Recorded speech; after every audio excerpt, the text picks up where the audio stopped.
خواہشات، لیکن تم پر فرض ہے، تم پر واجب ہے کہ تم مجھ سے ہدایت مانگو۔ اللہ نے انسان کو بتایا کہ جنت مانگو، تم مجھ سے جنت کا سوال کرو، دوزخ سے پناہ مانگو، قبر کے عذاب سے پناہ مانگو، لیکن تم پر واجب ہے کہ تم مجھ سے ہدایت کا سوال کرو، ہدایت مانگو۔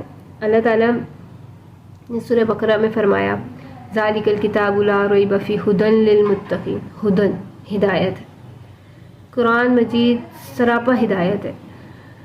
اب ہدن دیکھا جائے، ہدن کا ہم ترجمہ کر لیتے ہیں ہدایت ہے۔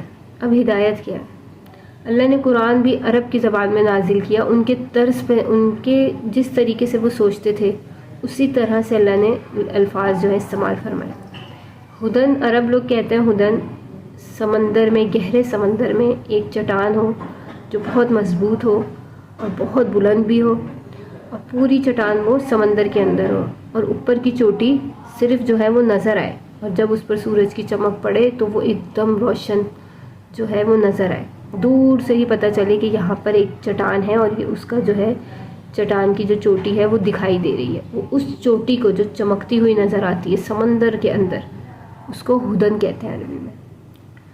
اب یہ ہدایت کا ذریعہ کیسے ہے کہ پہلے زمانے میں بحری جہاز وغیرہ ہوتے تھے، تو جب وہ عرب کے لوگ بحری جہاز وغیرہ لے کے جاتے تھے تو ان چٹان کے ذریعے سے وہ اپنے راستوں کا طریقہ معلوم کرتے تھے، وہ ایک نشانی کے طور پہ استعمال کرتے تھے، تو ان کو پتہ ہوتا تھا اب یہ چٹان ہے، اب یہاں سے اتنا رستہ اس جگہ کا رہ گیا، اتنا رستہ اس جگہ کا رہ گیا، تو وہ جو چوٹی ہے اس کو کہتے ہیں ہدایت۔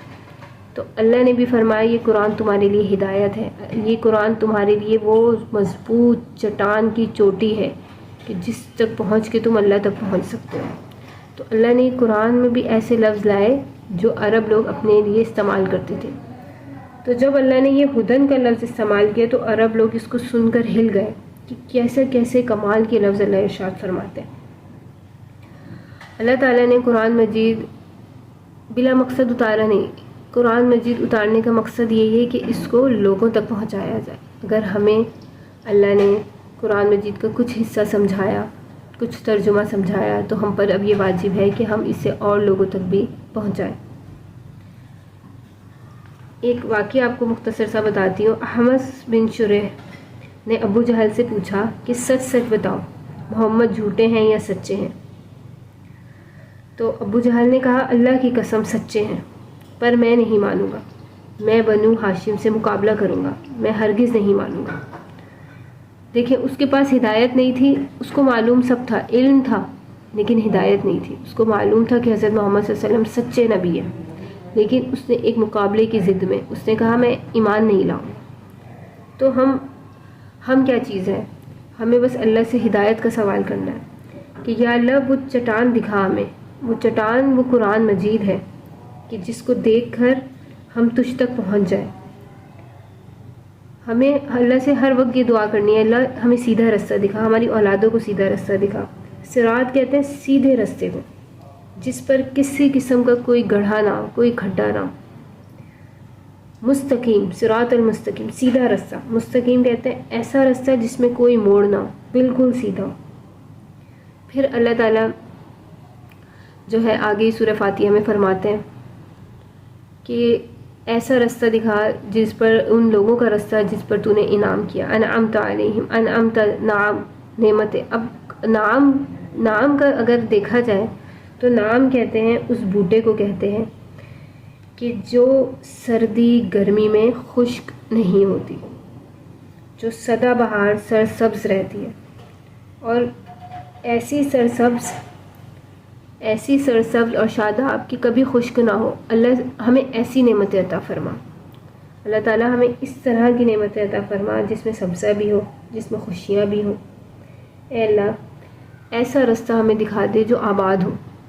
تو جب ہم قرآن مجید پڑھتے ہیں ہم اللہ سے بات کر رہے ہوتے ہیں، ہم اللہ سے دعائیں کر رہے ہوتے ہیں اللہ ہمیں یہ بھی عطا فرما دے، اللہ تعالیٰ ہم پہ سے یہ مشکل بھی ہٹا دے، اور اللہ تعالیٰ ہم سے خود جو ہے ہمارے جو ذہنوں میں باتیں ہوتی ہیں اللہ اس کے جوابات ہمیں دے رہے ہوتے ہیں۔ قرآن مجید کا خلاصہ ہی سورہ فاتحہ ہے۔ قرآن مجید دیکھیں وہ کتاب ہے کہ اگر اللہ چاہے تو اللہ تعالیٰ اگر چاہتے تو اس کو پہاڑ پہ اتارتے، لیکن اللہ نے نبی کے دل پہ اتارا۔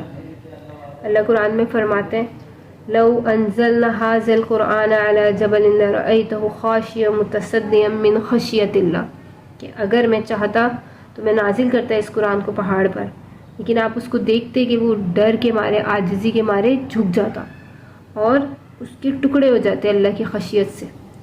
تو جب دیکھیں پہاڑ پہ اللہ تعالیٰ قرآن مجید نازل فرماتے، پہاڑ ٹکڑے ٹکڑے ہو جاتا، اور اللہ کہتے ہیں کہ میں نے قرآن کو پہلے پہاڑ پہ اتارا اور وہ اللہ کے خوف سے جو ہے ٹکڑے ٹکڑے ہو گیا۔ تو جب ایک پہاڑ جو ہے ٹکڑے ٹکڑے ہو گیا، اس نے قرآن کا بوجھ نہیں اٹھایا، لیکن نبی کے دل نے اس بوجھ کو اٹھایا۔ تو قرآن کتنی مقدس کتاب ہے کہ پہاڑ جیسے چٹان اور مضبوط چیز بھی جس کو نہ برداشت کر سکی، نبی کے دل نے اس کو برداشت کیا۔ تو اللہ تعالیٰ کا جو کلام ہے ایسا حکمانہ کہ کلام، ایسا زبردست کلام، ایسا عجیب کلام کہ جو دل سے اس کو سن لے تو وہ اس کو بھلا نہیں سکتا۔ اور جو یہ دعا کر لے اللہ اس قرآن کے ذریعے مجھے ہدایت دے اور مجھے پڑھنے سمجھنے کی توفیق دے، تو ایسا نہیں ہو سکتا کہ اللہ تعالیٰ اس بندے کو محروم رکھے۔ اب اللہ نے نبی کے دل پہ اتارا، تو اب اگر ہم یہ سوچیں کہ دل تو بہت کمزور ہوتا ہے، لیکن وہ دل بھی عام بندوں کا دل نہیں تھا، وہ دل بھی سرور کونین کا دل، وہ دل بھی حضور پاک صلی اللہ علیہ وآلہ وسلم کا پاک دل تھا، کہ جس میں اتنی طاقتیں استعمال ہوئیں کہ اللہ نے قرآن مجید جو ہے آپ صلی اللہ علیہ وسلم کے دل میں اتارا۔ الم نشرح لک صدرک، ہم نے اپنے آپ کے ذکر کو بلند کر دیا۔ تو اللہ تعالیٰ کا کلام وہ کلام ہے جو دل پہ اتارا گیا آپ صلی اللہ علیہ وسلم کے، اور پھر آپ صلی اللہ علیہ وسلم اس کو یاد کرتے اور آگے صحابہ کو یاد کرواتے۔ تو یہ آپ بھی اگر قرآن مجید پڑھیں، سمجھیں اور دوسروں کو سمجھائیں تو یہ ایک سنت پہ عمل ہے، اور یہ بہت عظیم الشان کام ہے اور بہت پسندیدہ کاموں میں سے۔ قرآن مجید وہ عظیم کتاب ہے کہ اللہ خود فرماتے لا مبدل لکلماتہ، لا مبدل لکلمات اللہ، لا تبدیل لکلمات اللہ، کہ ایسی کتاب ہے کہ جس کے کلام کو کوئی بدل نہیں سکتا، نہ خود ہی بدلتا ہے، نہ کوئی اور کسی میں اتنی ضرورت ہے کہ اس کو بدلا جائے، یعنی جیسا ہے ویسا ہی قیامت تک رہے گا، لوح محفوظ میں محفوظ ہے۔ قرآن مجید کی کوالٹیز دیکھیں، قرآن مجید جس فرشتے کے ذریعے اتارا گیا وہ فرشتہ اللہ نے اسے امین کا لقب دیا کہ امانت دار، جیسا اتارا گیا ویسا لا کے دیا۔ تو اللہ تعالیٰ نے قرآن مجید ہمیں ایک عظیم تحفہ عطا کیا۔ ہمیں چاہیے کہ ہم قرآن مجید کو پڑھیں، سمجھیں، اس پر عمل کریں، غور و فکر کریں۔ اب قرآن مجید جب ہم پڑھیں گے اور عربی زبان میں اس کو پڑھ لیں گے، اب ہماری زبان تو عربی نہیں ہے، کچھ لوگ جو ہیں وہ اردو اسپیکنگ ہیں، کچھ لوگ پنجابی ہیں، کچھ لوگ بلوچی ہیں، کچھ پٹھان ہیں، لیکن ان کو سمجھ نہیں آئے گا کہ انہوں نے کیا پڑھا۔ تو اللہ تعالیٰ فرماتا ہے کہ غور و فکر کرو، سمجھو، تعقلون، تم عقل رکھو۔ اب قرآن مجید کو جب ہم اس کے معنی کے ساتھ پڑھیں گے، سمجھیں گے، تبھی ہمیں معلوم ہوگا کہ ہمارا اللہ ہم سے کیا کہہ رہا ہے، اللہ تعالیٰ ہم سے کیا فرما رہے ہیں، تبھی ہم قرآن مجید کو سمجھ سکیں گے۔ اصل مقصد قرآن مجید کو سمجھنا اور اس پر عمل کرنا ہے اور اس کو دوسروں تک پہنچانا ہے۔ جب ہم قرآن مجید کو سمجھ لیں گے اور ہم کوشش کریں گے کہ ہم اس پر عمل کریں اور اس کے لیے دعا کریں گے، تو اللہ تعالیٰ خود ہی ایک کے بعد ایک دروازے آسانی کے کھولے گا، اور وہ ہمیں آہستہ آہستہ ہمارے دلوں میں وہ چیزیں بیٹھنا شروع ہو جائیں گی، کیونکہ قرآن مجید وہ ہدایت ہے، وہ نور ہے کہ جب انسان اس کے لیے کوشش کرتا ہے تو اللہ تعالیٰ اس کو وہ عطا فرماتا ہے۔ آپ دیکھیں کہ 2 سال کی عمر میں، 3 سال کی عمر میں قرآن مجید مکمل طور پہ حفظ کیا جاتا ہے۔